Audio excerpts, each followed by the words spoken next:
Halo teman-teman IKA Polinema, kita berjumpa kembali di channel YouTube IKA Polinema dalam program Alumni untuk Indonesia.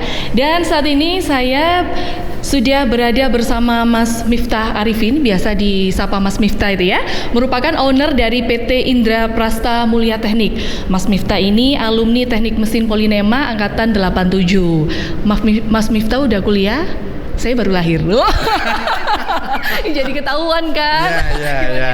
Ya, itulah. Jadi kamu masih punya waktu cukup panjang untuk meniti karir. Saya sudah dari kamu lahir sampai sekarang saya sudah sampai batas ini.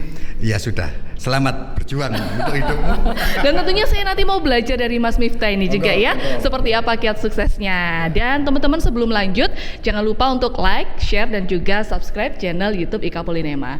Dan sebagai informasi teman-teman, PT Indra Prasta Mulia Teknik ini adalah perusahaan karoseri lokal yang telah dipercaya TNI dalam memodifikasi kendaraan militer. Dan tentunya masih banyak lagi yang sudah diproduksi ya, berdiri sejak 2014. Dan saat ini saya sudah ada langsung di workshopnya milik Mas Arifin ya.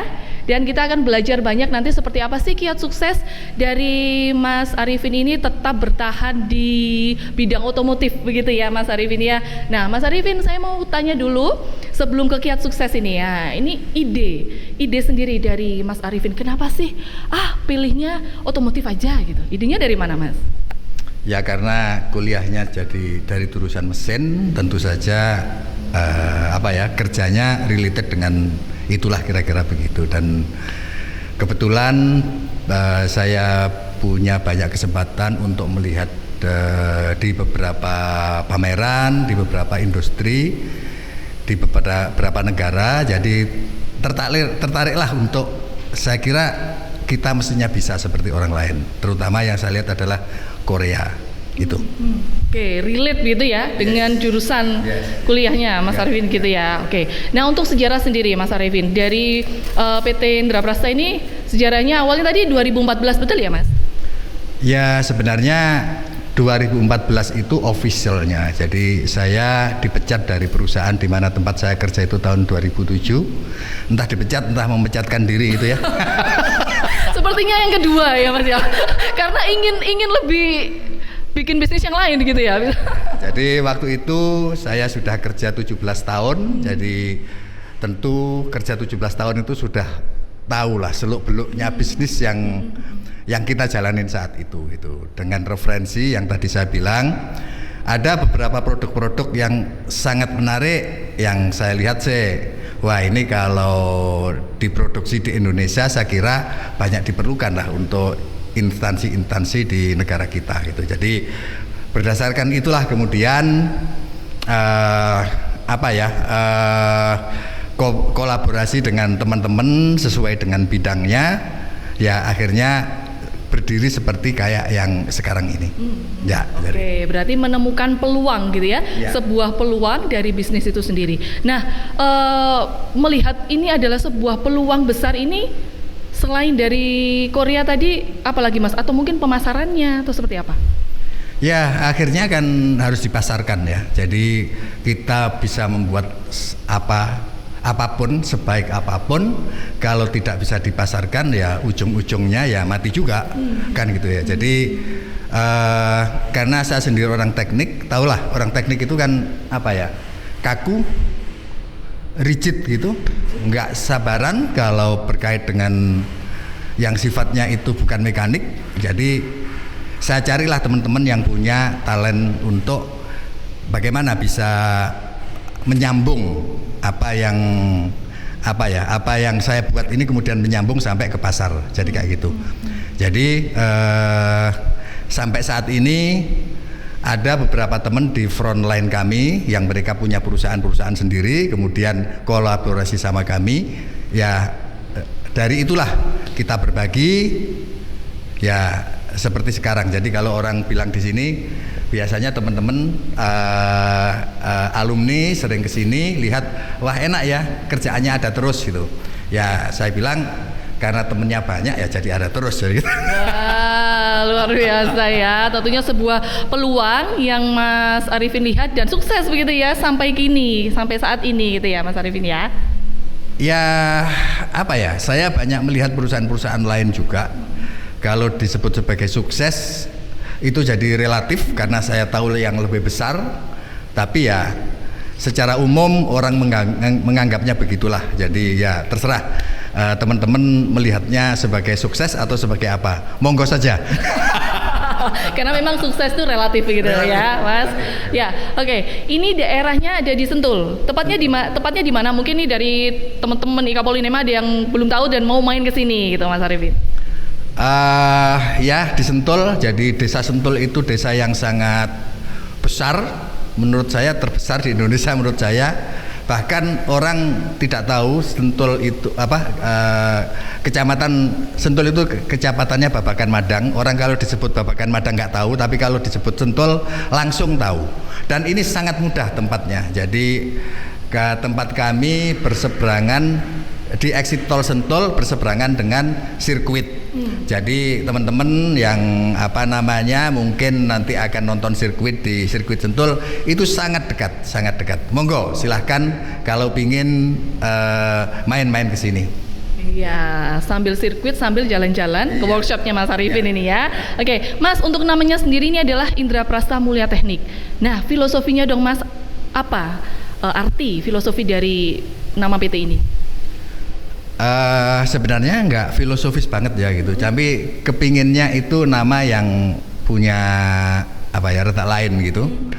Jadi waktu saya sudah bukan khatam ya, sudah rada capek belajar teknik, saya belajar sastra. Capek belajar teknik tapi sukses di teknik. Belajar sastra gimana, Mas? Ya, jadi kemudian saya banyak baca buku-buku sastra. Nah, waktu mau mendirikan perusahaan saya berpikir kayaknya nama-nama Sanskerta itu bagus lah gitu. Jadi itu saya dapat dari buku apa itu namanya ya, yang karangan Gopal itu.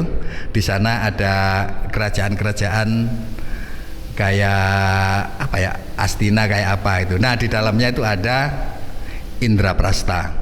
Indra Prasta ketika saya berkenalan dengan teman-teman misalkan dari timur jauh kayak dari Bangladesh dari mana itu, aku familiar ya dengan nama ini gitu. Jadi ternyata itu nama internasional juga.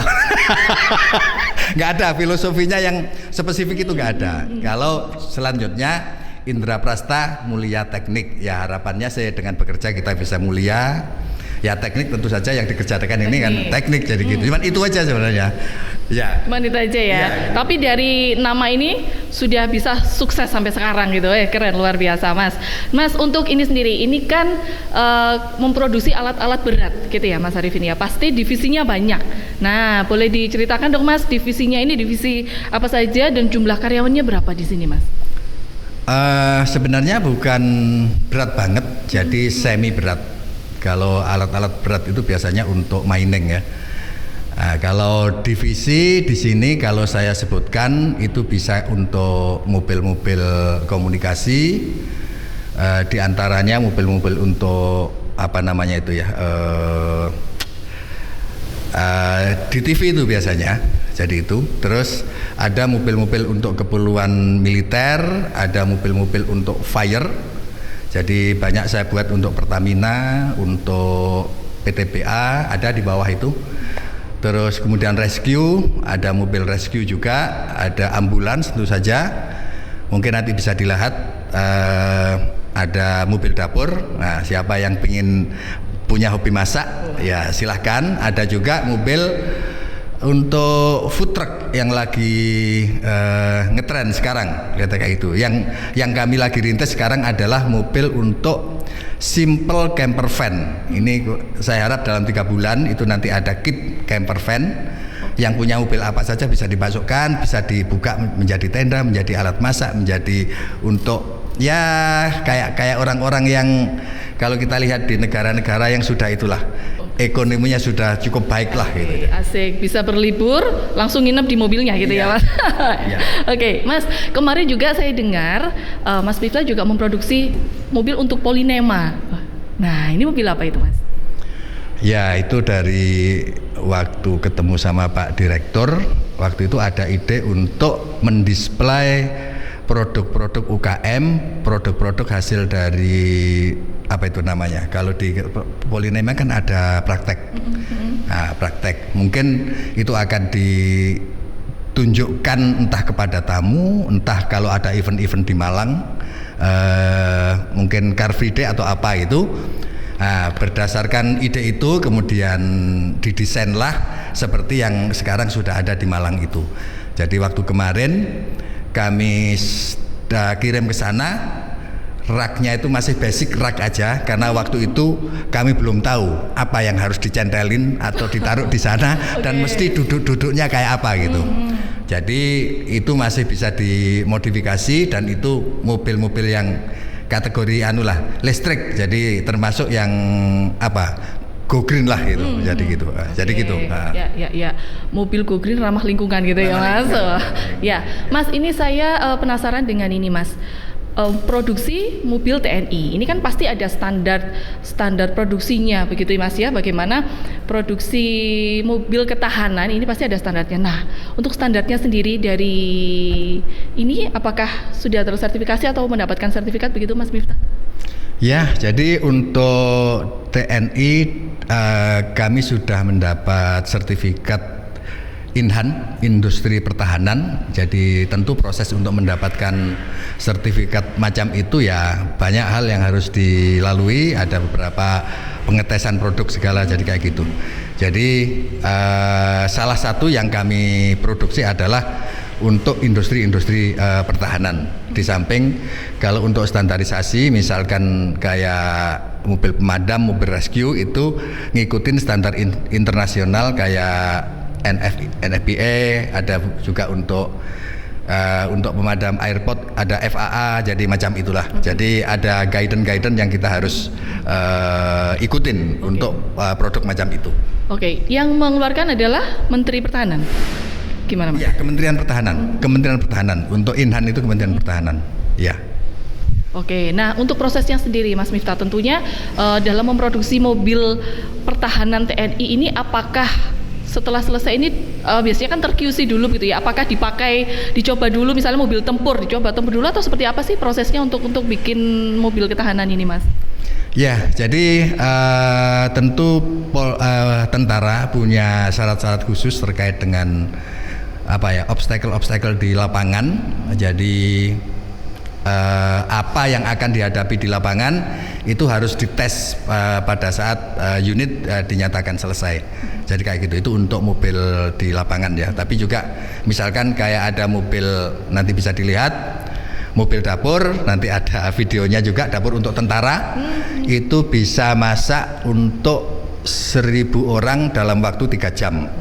Ya, jadi gitu. Jadi sudah berikut di sana ada untuk penjernih air, ada powernya, ada freezer, jadi komplit macam itu. Jadi dalam keadaan misalkan diperlukan di area remote itu bisa masak untuk 1.000 porsi dalam waktu 3 jam. Jadi kayak gitu. Ya, untuk proses pembuatannya sendiri, Mas Miftah, ini kan alat berat yang mungkin butuh waktu yang lama begitu ya untuk bikinnya. Satu mobil ketahanan ini bisa diproses berapa lama selesai? Seperti normalnya industri, jadi kalau memproduksi 1 dengan memproduksi 5 misalkan gitu kan nggak beda jauh. Jadi kalau kayak mobil dapur, 1 mobil itu biasanya terdiri dari 2 sampai 4 kendaraan. Jadi 1 set itu kira-kira butuh waktu 3 sampai 4 bulan. Tapi kalau mau membuat misalkan 10 itu ya kira-kira 6 sampai 7 bulan lah. Ya, jadi kayak gitu. Cukup lama juga ya waktunya ya, Mas ya. Nah, untuk yang paling susah bikin mobil apa ini, Mas? Yang paling susah Gak ada yang susah kayaknya ya teman-teman, Mas Miftah. Semuanya mudah gitu ya. Ya, saya kira teknis itu akan selalu ada penyelesaian, ada caranya untuk selesai. Sejauh orang itu concern di bidangnya, di teknis pasti ketemu. Urusannya tahu atau enggak, paling enggak sumber bagaimana barang-barang itu bisa didapat. Dan sejauh ini kesulitan ya normal ada ya, ketika kita dapat pekerjaan nyari kerjaan dapat ini ada kerjaannya langsung menghadapi kesulitan ya sejenis itu aja. Kalau teknik insya Allah lah gampang lah, adalah penyelesaiannya macam itu gitu. Ya. Nah, Mas Arifin sendiri sudah cukup lama gitu ya ada di dunia otomotif ini. Pengalaman yang paling berkesan apa sih Mas? Pengalaman yang paling berkesan itu kalau tentu saja customer kita puas dengan apa yang kita hasilkan. Jadi tidak ada cara lain untuk orang produsen macam kami ini selain menghadapi customer yang kemudian merasa sangat senang dengan apa yang dihasilkan. Ya, jadi kayak gitu. Oke, kepuasan customer gitu ya. Kepuasan customer. Ya, kalau untuk ini sendiri Mas, tantangannya sendiri seperti apa? Ini melihat perkembangan ini kan semakin global gitu ya, perkembangannya banyak. Tantangannya apa sih untuk yang sekarang ini? Mungkin yang sekarang lebih susah bagian ini gitu. Tantangannya sendiri seperti apa?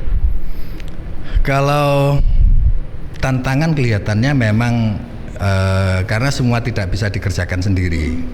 Jadi bagaimana berkolaborasi dengan teman-teman, terutama produsen-produsen barang-barang inti dari apa yang kita kerjakan. Umumnya di luar negeri. Kenapa itu saya sebut tantangan? Karena kita sudah nanti akan dihadapkan pada tentu saja persaingan di harga, kemudian kecepatan produksi, kemudian desain bagaimana desainnya itu kemudian menjadi sangat menarik gitu. Jadi kayak gitu. Kalau tantangan spesifik saya kira kayak umumnya bisnis ya. Karena di bawah sinar matahari ini kan nggak ada yang baru. Jadi pasti ada aja yang kira-kira bisa membuat hal yang sama. Jadi rasanya kalau kita concern di bidang kita, saya kira kita akan mendapatkan tempat lah di antara produsen-produsen yang banyak itu bisa. Ya. Produsen-produsen itu sendiri ini Mas ya, berarti lebih mengambil bahannya impor dari luar negeri atau ngambil bahannya di mana ini Mas? Jadi ada yang di luar negeri, tapi sekarang pemerintah ini sangat bagus menurut saya momentumnya. Jadi ada permintaan TKDN. Jadi kalau dulu misalkan kayak di belakang ini ada PTO, ini ada di beberapa negara. Kemudian sekarang ada yang saya bekerja sama dengan teman-teman yang di luar bidang kami. Jadi misalkan machining, ini semua kerjaan machining. Nah, kami carilah teman yang bisa machining, kemudian kita diskusikan untuk bisa kerjasama. Jadi kayak gitu. Nah, kalau dari barang-barang dari luar negeri kebanyakan selama ini yang saya ambil itu ada dari Finlandia, ada dari Swedia, ada dari Jerman, Inggris, ada Amerika, ya kayak itulah, banyak negara kayak itu. Oke, ya. Berarti tetap berkolaborasi gitu Mas ya dengan siapa saja sesuai bidang gitu ya Mas ya. Ya. Nah, untuk ekspor sendiri, ini mobil yang diproduksi di sini nih, apakah sudah pernah terekspor ke luar negeri pemasarannya atau masih sekitaran Indonesia? Sepertinya sudah ya Mas ya. Ya, ada. Jadi ada waktu itu ke Bangkok, Thailand, terus ada untuk kerajaan Malaysia. Juga ada untuk di Bangladesh. Oke, mobil apa itu Mas? Rescue sama mobil komunikasi. Wah, mengapa ini kliennya apa sih Mas yang jadi pertimbangan?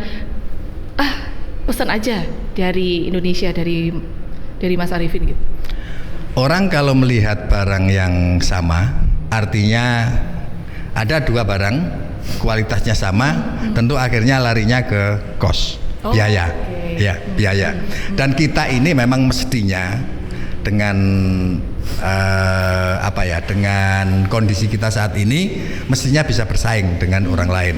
Karena labor cost-nya menurut saya relatif lebih rendah dibanding dengan misalkan kayak tentu saja Korea, kayak di Jepang tentu kita lebih rendah. Mestinya itu titik kita bisa bersaing dengan teman-teman di negara lain. Oke, wah, teman-teman di Kapolinema kita beri tepuk tangan dulu buat Mas Arifin yang ternyata sudah diekspor begitu ya produksinya ya. Wah, oke. Mas, untuk industri otomotif sendiri jatuh bangunnya, pernah nggak Mas Arifin ini merasakan jatuh bangunnya dari produksi ini seperti apa, Mas? Kalau saya mendengarkan orang-orang yang melihat saya katanya memang ada jatuh bangun, tapi saya nggak pernah merasakan. Karena berarti memang menikmati gitu ya? Karena saya suka. Jadi saya suka banget. Jadi kalau saya bisa di workshop ini sampai jam 12 malam sampai jam 2 sampai jam berapapun, karena suka ya merasa happy aja lah mengerjakan itu gitu. Jadi kayak gitu. Ya. Oke. Nah, kita mau belajar juga ini ya, teman-teman, kiat sukses dari Mas Arifin seperti apa? Mungkin dari mahasiswa juga melihat ini, mahasiswa Polinema juga melihat channel ini. Wah, ini kiat suksesnya seperti apa sih dari Mas Arifin?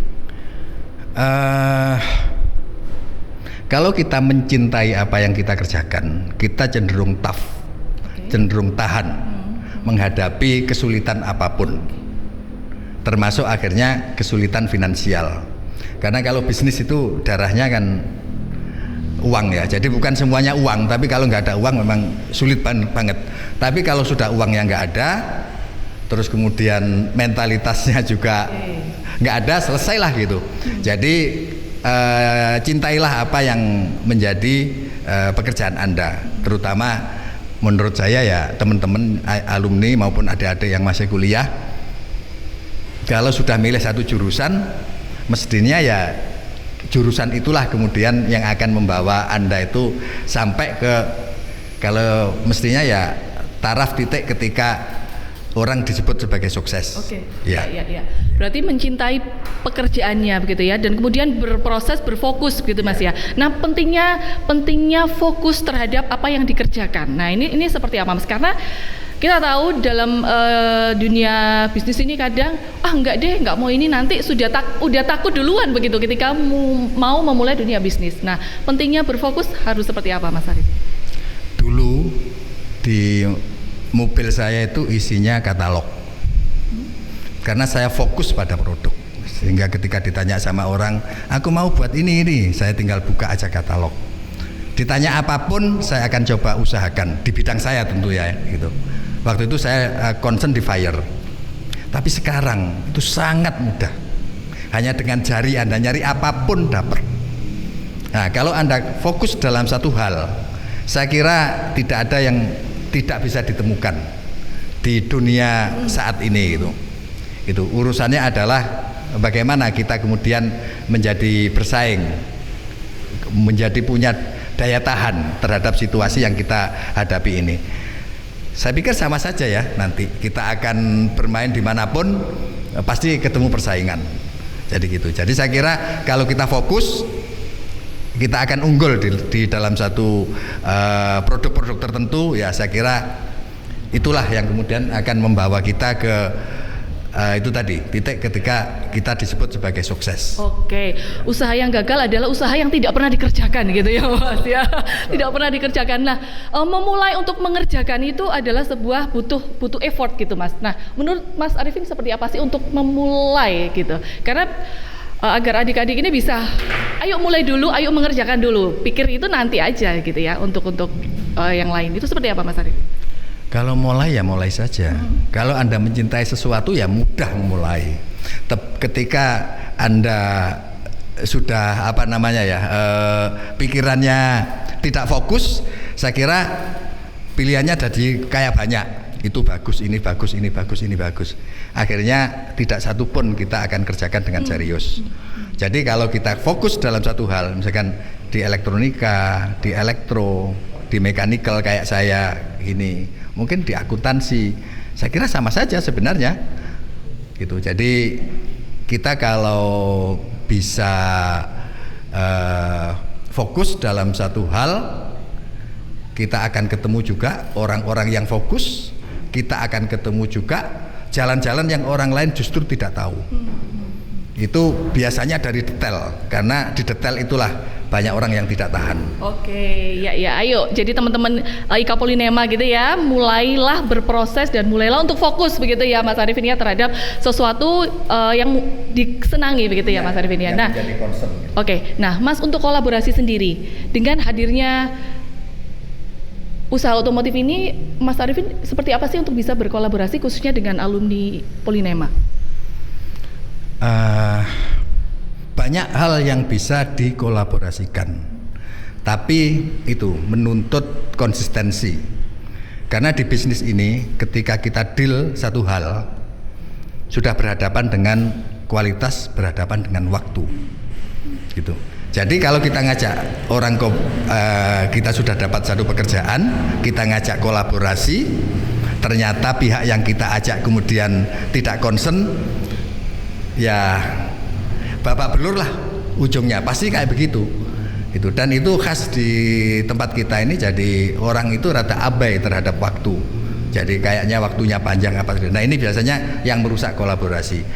Yang saya sudah coba kolaborasikan di sini adalah misalkan pompa pemadam itu saya selama ini ambil ada dari Amerika, ada dari Inggris, ada dari Swedia. Saya ajak temen yang ada di sini dengan segala kenekatannya. Jadi pompa itu kita bongkar, apa-apa yang kita bisa buat sendiri ya kita buat. Nah kemudian ternyata betul dan bisa jadi, dan menurut saya sangat memuaskan. Kita tes menurut standar, ada namanya NFPA standar Amerika, oke, gitu. Jadi ada beberapa kesempatan kolaborasi, tapi memang akhirnya kita harus ketemu teman-teman yang spesifik kerjanya. Sekarang saya lagi kolaborasikan dengan Hadi, itu jurusan apa ya? Dia kerja di Panasonic kalau nggak salah. Nah dia sekarang lagi kolaborasi untuk ngerjakan kayak gini nih. Ya ngerjakan kayak gini. Dan ada kolaborasi jadi pompa ini, dan itu ada alat-alat kesehatan itu lagi saya kolaborasikan. Jadi kayak gitu. Okay. Dan ini lagi juga kami sedang sedang kerjakan untuk bagaimana mobil golf itu kita buat di sini. Mobil golf seperti yang di Malang itu basicnya mobil golf yang listrik itu. Nah jadi saya akan import berupa part-part majornya. Nah kemudian misalkan kayak sasis, body atau apa gitu, siapa yang punya keahlian di bidang itu bisa kolaborasi sama saya. Oke, ya tentunya ada inovasi-inovasi baru begitu ya Mas Arifin ya, untuk bisa memproduksi mobil lain gitu ya, terus berinovasi gitu ya. Iya, jadi kayak gitu. Jadi banyak juga perusahaan-perusahaan yang kayak kos saya ini kemudian berhenti ketika membuat pemadam, ya selesai aja membuat pemadam itu. Tapi saya berupaya untuk ikuti perkembangan yang ada di pasar, dan kemudian informasi-informasi teman-teman itu ya kalau kita anggap sebagai peluang, ya itulah titiknya ketika banyak teman misalkan yang itu main golf tiba-tiba mobil golf bisa nggak buat. Saya kira itu menarik ya gitu. Nah coba saya cek dulu bisa beli di mana part-partnya, jadi macam itu. Oke. Ya, dan itu mudah, sekarang itu sangat mudah. Ya. Oke, jadi ketemu ide apa gitu Mas ya, nanti bisa terus dikembangkan gitu Mas ya. Nah untuk adik-adik Polinema sendiri Mas Arifin, ini kan di Polinema ada jurusan mesin begitu ya. Nah ini Mas Arifin pesan apa sih yang ingin disampaikan kepada adik-adik Polinema ini untuk adik-adik ini bisa fokus belajarnya, bisa konsen belajarnya sehingga nanti wah saya kepingin dong jadi seperti Mas Arifin, generasi Mas Arifin yang sukses begitu di dunia otomotif ini seperti apa? Seperti tadi, jadi kalau arahnya itu menuju sukses seperti yang tadi Gisel katakan, orang harus concern. Concern itu ya mestinya tahu segala hal dari semua sisi, karena sudah ambil jurusan misalkan teknik mesin, ya itulah harus betul-betul concern di sana. Dari sisi desainnya, dari sisi jenis material, di mana bisa dibeli, mana barang yang terbaik di dunia ini. Saya kira kita ujung-ujungnya harus detail berpikir kayak itu untuk kemudian kita menjadi expert dalam satu hal. Karena orang itu nggak bisa expert dalam banyak hal. Jadi gitu harus detail di sana. Oke, harus fokus, detail, terus berproses gitu ya untuk adik-adik Polinema mungkin yang menyaksikan channel YouTube ini seperti itu ya. Tadi pesan dari Mas Arifin adalah mencintai pekerjaannya, berproses dan fokus begitu. Oke Mas Arifin, ini yang terakhir, harapan dari Mas Arifin seperti apa? Harapan ini jadi saya pernah jadi ketua IKA Polinema cabang J2PL. Saya melihat banyak teman-teman yang punya yang punya bakat, banyak teman-teman yang punya keahlian, tapi umumnya kok banyak yang jadi pelobi ya gitu, jadi lobby. Jadi sampai tingkat teknisnya itu kurang. Nah, harapannya dengan teman-teman yang sekarang sudah di dunia kerja, yang sudah pegang satu produk atau ikut di perusahaan tertentu, saya kira kita harus concern di bidang kita masing-masing. Nggak jadi masalah apakah kita jadi eksekutif, apakah kita jadi entrepreneur. Jadi kalau eksekutif yang menurut saya profesional, sama aja yang akan kita dapatkan dengan owner itu. Hanya bedanya mungkin itu ya, kalau mungkin kayak saya ini nggak dihantui itu apa namanya, pensiun ya. Iya betul, tanpa batas sebenarnya gitu ya. Jadi bisa kerja sampai capek gitu ya. Tapi umumnya memang apa ya, orang itu pasti sampai tahap tertentu, kemudian pingin produknya itu istilahnya dikenal orang, kemudian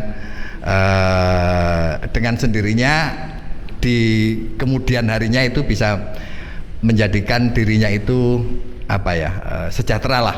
Jadi gitu. Oke, ya, baik. Terima kasih Mas Arifin ya, hari ini boleh berbagi dengan teman-teman Ika Polinema dan juga adik-adik ini ya, menyaksikan tayangan ini. Dan tentunya adik-adik yang mau main ke sini atau alumni yang belum tahu boleh Mas ya, langsung main ke sini di daerah Sentul tadi sudah disampaikan Mas Arifin untuk alamatnya. Oke, terima kasih Mas Arifin, sukses selalu buat Mas Arifin, sama-sama. Baik teman-teman Ika Polinema, kita akan berjumpa kembali di lain kesempatan. Sampai jumpa dan jangan lupa untuk like, share, dan subscribe channel YouTube ini.